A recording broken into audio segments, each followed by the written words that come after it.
What is up guys, Solheim here, back with another video for Season of Mastery. So today we will talk about something quite interesting, and that is factions in Season of Mastery. I am honestly not sure exactly what to call this, as we'll be talking about faction balance versus faction imbalance, and take a look at some surveys to find out which faction most players will be playing in Season of Mastery. And basically, it looks like one faction will be a lot more popular than the other one in Season of Mastery, and in this video I'll be talking about why that's happening.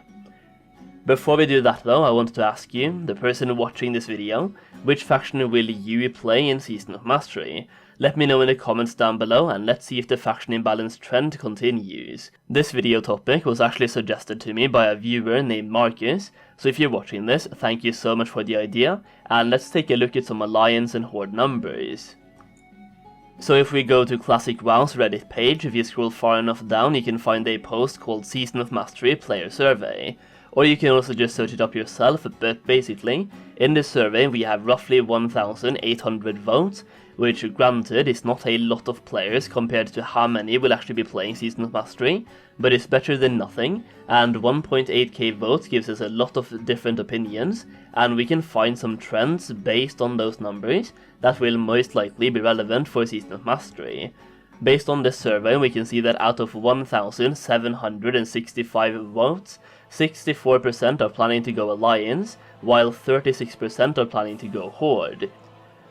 Based on this video, and a lot of Horde players may be finding out they are on the minority faction, a lot of them might swap as well, so we could end up seeing closer to a 70-30 split, or even a 75-25 split. But as of right now, 64-36 is the current split we are looking at, which is really close to 2/3 of the population being Alliance, while 1/3 of the population playing Horde. Originally, I thought this might have been because Alliance is favored for PvE, with the Dwarf Priest racials being able to ward against a fear, which is incredibly valuable, topped with their overpowered racial abilities when it comes to raiding content, as Season of Mastery is looking to be very tailored towards PvE content, and I would imagine a lot of people would be playing Season of Mastery for that raiding content. That being said, when you look further down on the survey, there's another question regarding server type, where you can see that out of the same number of votes, 61% are planning to play on a PvP server, not a PvE server, which tells me that a lot of people are also interested in the PvP aspect, and not just the raiding aspect of Season of Mastery. Horde has always been heavily favored for their PvP racials, with elemental shamans smashing everything in sight, and undead warlocks with Will of the Forsaken, and melee characters having access to Bloodthirst, and Berserking and Wind Fury. So with this information available, here's why I think so many people are voting for Alliance, and why I think possibly even more people will end up going Alliance as well, and I will start with some of the reasons that I think people are getting wrong, just to spice it up a little bit. So I've heard from a lot of previous Horde players from Classic WoW that they are planning to go Alliance this time around, just so they don't have to sit in a massive battleground queue like they had to in Classic WoW. Alliance pretty much had instant queues, while Horde had to sit in queues for hours to get in, and I've heard this reason multiple times from probably 50 different people that I talk to regularly at this point, that the reason they are going Alliance is for lower battleground queues. This might end up backfiring, as we now have a lot more Alliance players in general, plus a lot of PvP players with the same attitude of switching to Alliance for lower battleground queues, might literally switch the scenario straight on its head, to the point where Alliance is left with hours of queue, and Horde has instant queues instead. Next up, Alliance is obviously more favored when it comes to raiding for reasons I mentioned earlier in this video, such as Dwarf Priests having Fair Ward, but also humans with their mace and sword specializations, and as a caster you also have access to expensive mind as a gnome, which is very important for casters. Dwarves also have access to stone form as a dwarf, which can remove bleed and poison effects, and also increase your armor by 10%, and that removal of bleed and poisons actually becomes very important later in the game.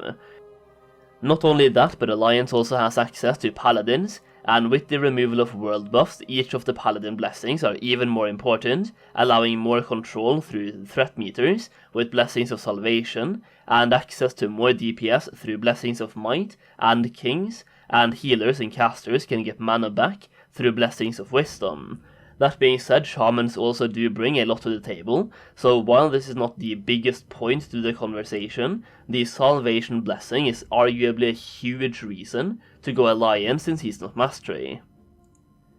Next up, we actually have a lot of raiding data available from the Season of Mastery beta, and there's been a lot of raid tests happening on that beta, and based on this we have further proof of Alliance having an easier time raiding than Horde, based on several things. First of all, while there was a group of Horde players trying to progress into Molten Core after the newest raid boss mechanics, they spent over 10 hours progressing and didn't get through it. An Alliance group went in after them, and you could see a huge shift in difficulty based on two things. Horde has a much better time stacking melee in raids because of shamans and the Wind Fury totems they bring to the table. Well, Horde has a much more fun time with Wind Fury, but Alliance takes away part of the fun and replaces it with safety with the Alliance blessings. The Alliance group also stacked a lot less melee, and put in a lot of warlocks and hunters and mages instead, because a lot of the mechanics were incredibly melee unfriendly.